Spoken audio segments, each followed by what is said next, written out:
Siguientes videos vamos a explicar, aunque sea brevemente, una descripción de cada uno de los signos zodiacales desde el punto de vista esotérico, basándonos en un libro del escritor Oscar Adler llamado La astrología como ciencia esotérica, o también tiene un subtítulo que es El testamento de la astrología. El señor Oscar Adler pues era un médico, filósofo, maestro, conferencista, experto en ciencias naturales y músico austriaco, y se presenta en este libro como un eximio erudito en esoterismo astrológico. Este trabajo se basa en 2 ciclos de conferencias que fueron pronunciadas por él entre 1930 y 1938 ante un grupo de personas y estudiosos escogidos. Su enfoque de los tópicos nada tiene de anecdótico. Es que el señor Oscar Adler rehúye lo epidérmico y busca en aguas profundas, campea como filósofo y se erige sin lugar a dudas como un auténtico maestro. Esta obra no encara el aspecto técnico de levantar o calcular un horóscopo, ya que por el contrario se introduce en la faceta filosófica oculta de la astrología. Así que con indeclinable ritmo interior, el autor nos enseña a conocer la relación de dependencia cósmica a que está sometida sin prisa ni pausa la naturaleza humana y la imperiosa necesidad de captar el integral sentido real de estos mensajes. Así que volviendo a nuestro objetivo, veamos lo que dice el señor y filósofo Oscar Adler sobre el primer signo de tierra del zodíaco. Sabemos que los 3 signos de tierra son Capricornio y Tauro, y el tercero, que viene a ser el signo de Virgo. Ahora dice Capricornio, entre los signos terrestres es el signo cardinal, activo, es el signo de la siembra, inspira a la acción y a la meta firmemente delimitada, clara de dicha acción, en el sentido del cumplimiento de un deber, de lo cual lo primordial es la realización de un propósito, superando todo obstáculo que se le oponga a la resistencia de la materia. El cumplimiento de tal deber es interpretado como una especie de misión por Capricornio. Dejarlo sin cumplir o serle infiel suscita remordimiento de conciencia. Comillas, no hacer nada a medias es propio de espíritus nobles. Tal podría ser el lema de Capricornio. Y de aquí surge sin más aquello que podremos considerar una característica esencial de la disposición de este signo, que es la tenacidad, la incansabilidad en la persecución de una meta previamente propuesta. Así que la inflexibilidad que esto trae aparejada no se refiere empero al carácter férreo de la voluntad, o más aún a la misma voluntad, sino ante todo aún entre comillas tener que realizar el hecho. Así que no es que el yo imponga mi voluntad, sino que la obra debe ser llevada a cabo, y eso es lo que importa. Y ante todo tendrá que retroceder todo lo demás, sobre todo si me lo impide todo lo proveniente de las esferas de las emociones, de las esferas del agua, del aire y hasta del fuego. Por eso el hombre, en tanto aparezca como corporización pura de la radiación de Capricornio, no se inclina ante ninguna clase de concesión interior, pero en cambio se inclina a toda clase de concesiones o compromisos exteriores que le posibiliten la realización de sus propósitos. Así que el camino recto, la así llamada línea recta, es la menor parte de los casos el camino más corto para el hombre de tierra. Del mismo modo que, por ejemplo, la hormiga está siempre dispuesta a emprender los rodeos más largos, eludiendo los obstáculos que no pueda superar, para retornar siempre a la dirección originaria que la llevará a la meta, también vemos al hombre Capricornio tomar en sagaz ponderación de sus propias fuerzas los rodeos que entre todos los caminos le parecerán los más cortos, entre comillas. Y aquí extrae aquella cualidad de astucia en la vida práctica, de inteligencia para perseguir sus objetivos, de aquella inteligencia que se denomina diplomacia, esto es, el arte de alcanzar por rodeos, tarde o temprano, aquello que para él constituye la misión más importante a cumplir en el mundo. Este arte especial de tenacidad elástica, entre comillas, le confiere un grado de capacidad de resistencia en la lucha por la vida que no podría darle en la medida similar ningún otro signo. Así pues, la inflexibilidad y la dureza que se origina con esto se verifica no solo en la lucha contra los obstáculos exteriores,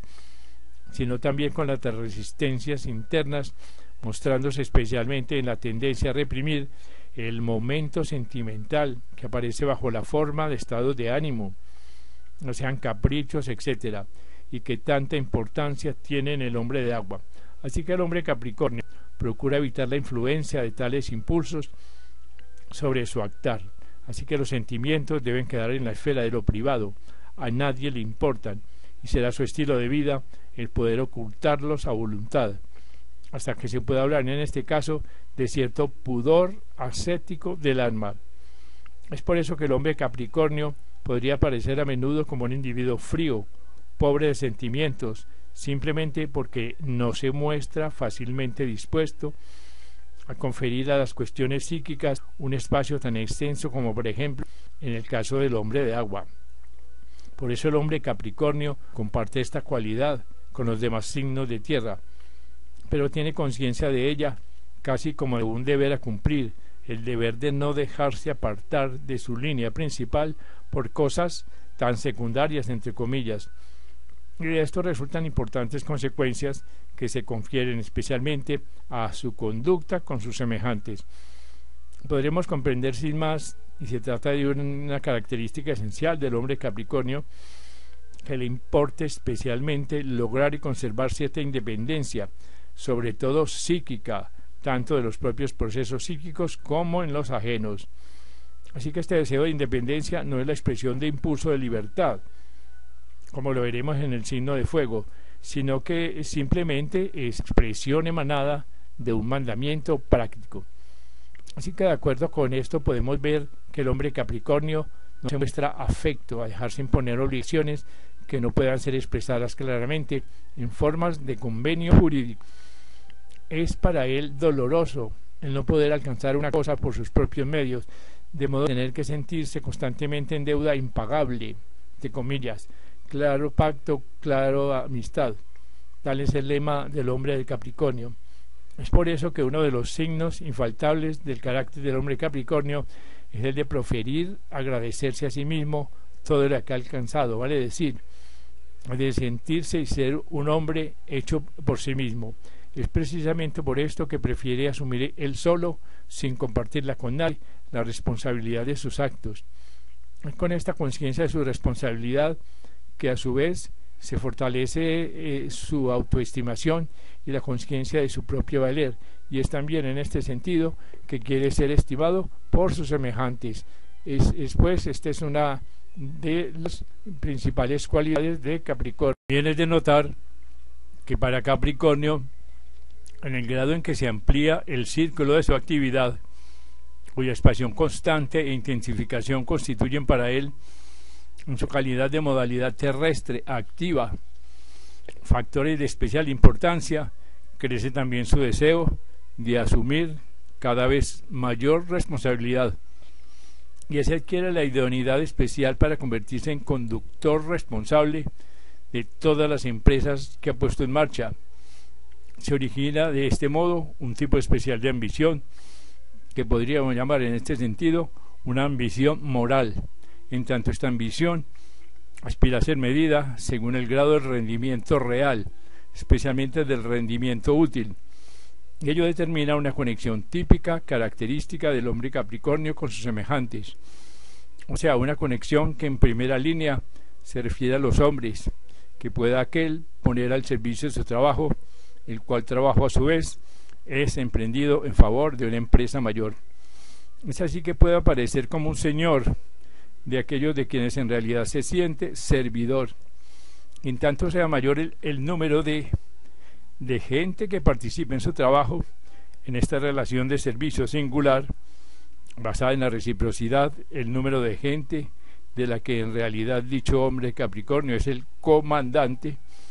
sin sacar de esto más utilidad que la de lograr la satisfacción de su impulso de actividad en la autoestimación y en la estimulación de los demás, se cumple su misión principal en la vida, a saber, es pues un sembrador en el agro llamado tierra. Y en esto se basa el hecho de que el hombre de Capricornio muestre constantemente la tendencia de ocuparse de algún modo de una actividad pública, de desempeñar oficios que le permitan desempeñarse en ese sentido, esto es, gobernar por la servidumbre o servir por el gobierno. De ahí que haya que mencionar muy especialmente el hecho de que la sagacidad de vida arriba enunciada y la disposición diplomática capacitan al hombre Capricornio a desempeñar ante todo los oficios que le permitan aplicar las mencionadas aptitudes. En los casos excepcionales o sobresalientes serían tales oficios el de estadista, el de político y el de diplomático. Pasando ahora a atender más que al aspecto exterior de la profesión, al efecto que producen las disposiciones descritas sobre la vida del hombre medio, esto es, en sus formas más primitivas, nos encontramos también con un factor de vida muy característico e importante, infaltable casi en el hombre Capricornio. Se trata de la concepción de la existencia humana como profesión. Creced y multiplicados. ¿No suena este antiguo mandamiento como la voz de la conciencia del primitivo, la voz que le advierte que debe dar signos perceptibles de su existencia en la tierra y que debe dejarlos en el mundo material, en el que no podría obrar como comunicado con la posteridad que tiene su misma sangre, a la cual posteridad se siente además unido por un nítido sentimiento de responsabilidad por su existencia, la preocupación de su evolución ulterior? Es así que surge ante nosotros la figura del pater familias, o sea, del patriarca. Lo que es el patriarca dentro de su estirpe es, en el sentido más amplio de la palabra, todo hombre Capricornio dentro de los límites de su actividad. De lo ya expuesto, pues, podemos ver sin más que es totalmente imposible al hombre Capricornio tomar la vida con liviandad, considerar que la vida es fácil, ni aun cuando nade en la riqueza. Sobre él pesa la dura carga de una responsabilidad, la de tener que obrar, y es por eso que la tónica de su vida está dada por una grave seriedad que parece prevenir de una conciencia siempre dispuesta a la responsabilidad, que se extiende a las consecuencias de sus actos en tanto estos actos hayan cobrado realidad. Así que da importancia especial a este hecho, pues en él se manifiesta una forma típica de la experiencia responsable que no encontraremos en las otras cualidades elementales. No es cosa del hombre Capricornio el imaginar, luego de haber llevado a cabo un acto, cuánto mejor hubiera sido no haberlo realizado. Si empero llega a esta convicción, se pondrá de inmediato, y en tanto sea posible, a corregir lo ocurrido, claro que sin mostrar inclinación alguna a entregarse a un prolongado arrepentimiento. Y continúa el señor Adler: hemos evitado hablar en lo que va de la caracterización general de la radiación de Capricornio de otras características más que de aquellas que resultan de la combinación de su cualidad de rajas, o sea, la cualidad terrestre. Lo que describimos, de acuerdo con esto, de ningún modo puede contener aún referencia alguna a la manera en que las energías irradiadas del signo de Capricornio son elaboradas e incluidas por el individuo humano en la totalidad de su vida. Pero para darnos ya una idea aproximada de las posibilidades de variación que puede dar la disposición fundamental recientemente descrita, de la variedad con que se puede presentar en la vida práctica, confrontaremos entre sí dos tipos de hombre Capricornio, que bien es cierto presentan entre ambos enteramente los elementos mencionados de la radiación de Capricornio, pero que con todo se diferencian entre sí por el grado de evolución a que ha llegado cada uno de ellos. Recordemos que al comienzo de esta serie comparamos el cuadro de carácter que nos presenta el individuo humano con la sombra que arroja sobre una superficie un objeto interpuesto en el curso de los rayos de luz. Dijimos entonces que la naturaleza de esta sombra dependía de la fuente de luz, que debemos considerar constante, esto es, en nuestro caso actual, el signo de Capricornio, y que dependía además, que ya sombra, entre comillas, de la transparencia y finalmente de la proximidad terrestre del objeto. Y son la transparencia y la proximidad a la Tierra las que caracterizamos ahora de grado de evolución, de aquello que en otro pasaje caracterizamos en el hombre como su propio yo. Así, si el hombre todavía no ha despertado en grado intenso a su yo, nos vemos frente a un grado evolutivo bajo, por así decir,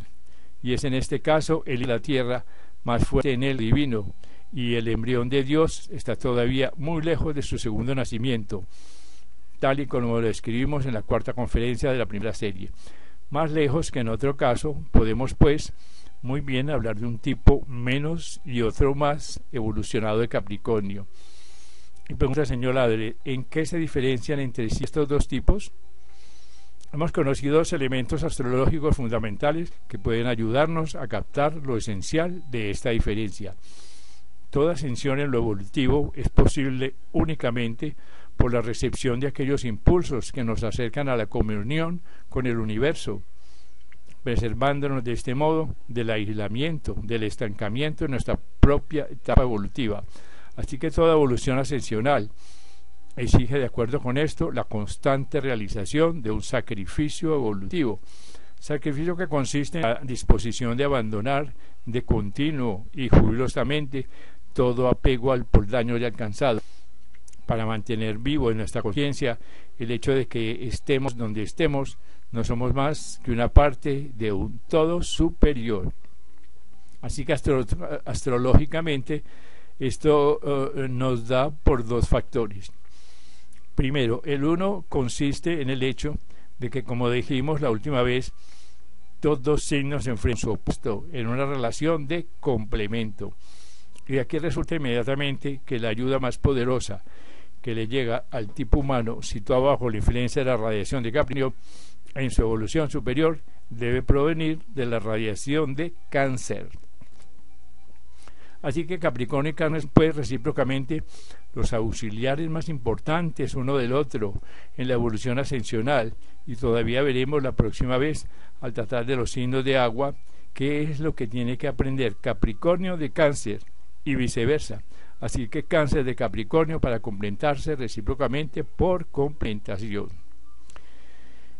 Y añade el señor Adler, pero ya hoy podemos explicar la segunda relación general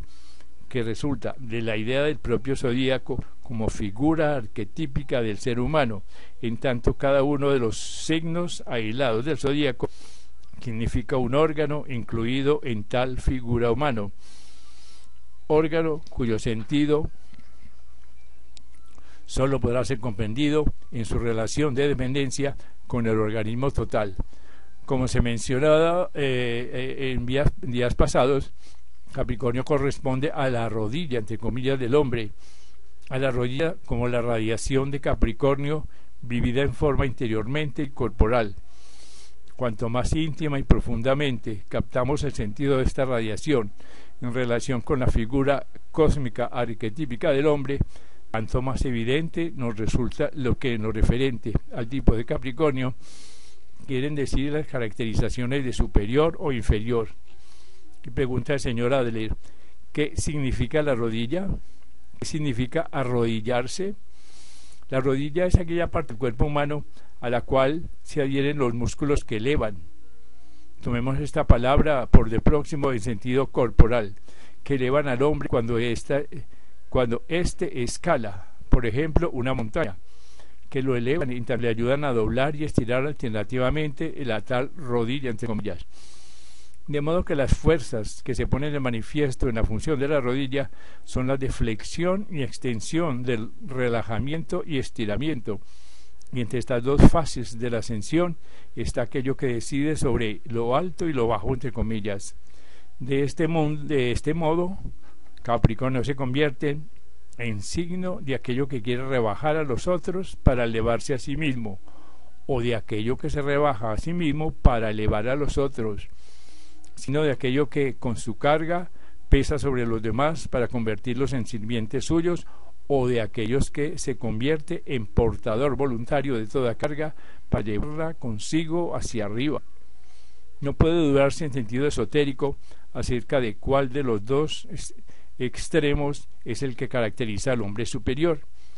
y de este modo podemos comprender por qué fue bajo este signo del, entre comillas, portador de cargas que se rebaja a sí mismo, entre comillas,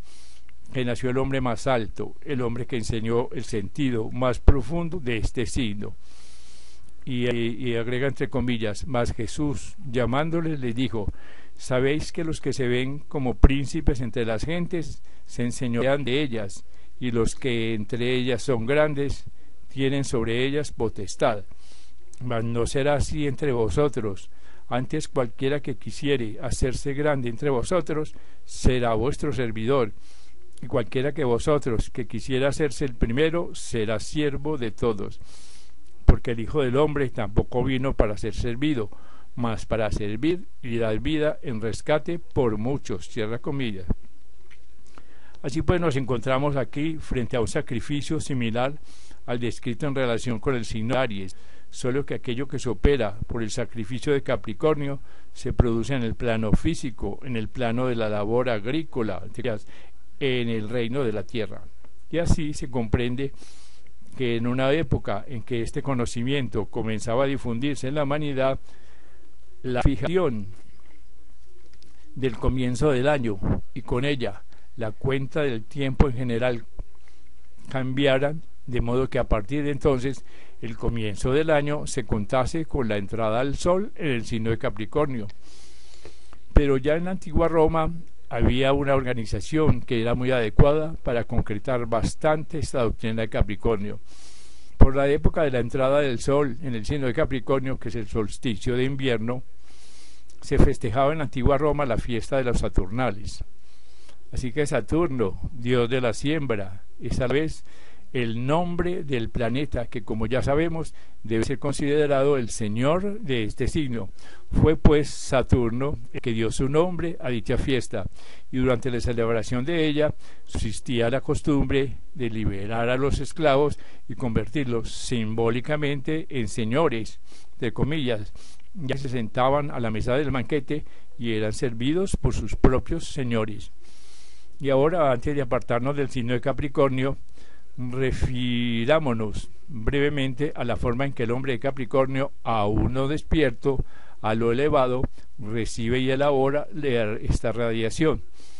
Ante todo, le falta la conciencia de saberse parte integrante del organismo superior que lo incluye, es decir, que llevará en sí todas las cualidades arriba expuestas, correspondientes al tipo de Capricornio, pero de una manera enteramente egoísta. Así que las energías del obrar, entre comillas, las emplearán en misiones mezquinas. Las tendencias mezquinas a atraer sobre sí la atención cobran importancia. La subordinación del elemento sentimental a la significación de lo real se transforma en indiferencia, sino en insensibilidad. Así que el sentido familiar lleva a la limitación de todas las obligaciones y responsabilidades sociales, reduciéndolas a los pocos miembros del círculo estrecho de la familia, y la fría ambición, la necesidad de valoración, combinadas con la actividad incesante, completan el cuadro correspondiente a este tipo no evolucionado, que como oprimido por el peso constante del deber, llevando a cuestas la carga de su propio ser, lleva en el fondo una vida miserable, la vida de un esclavo que tiene la desgracia de estar al servicio de sí mismo. Este pues es una estupenda descripción de las cualidades de Capricornio dictadas por el señor Oscar Ladren en el libro ya mencionado, La astrología como ciencia oculta.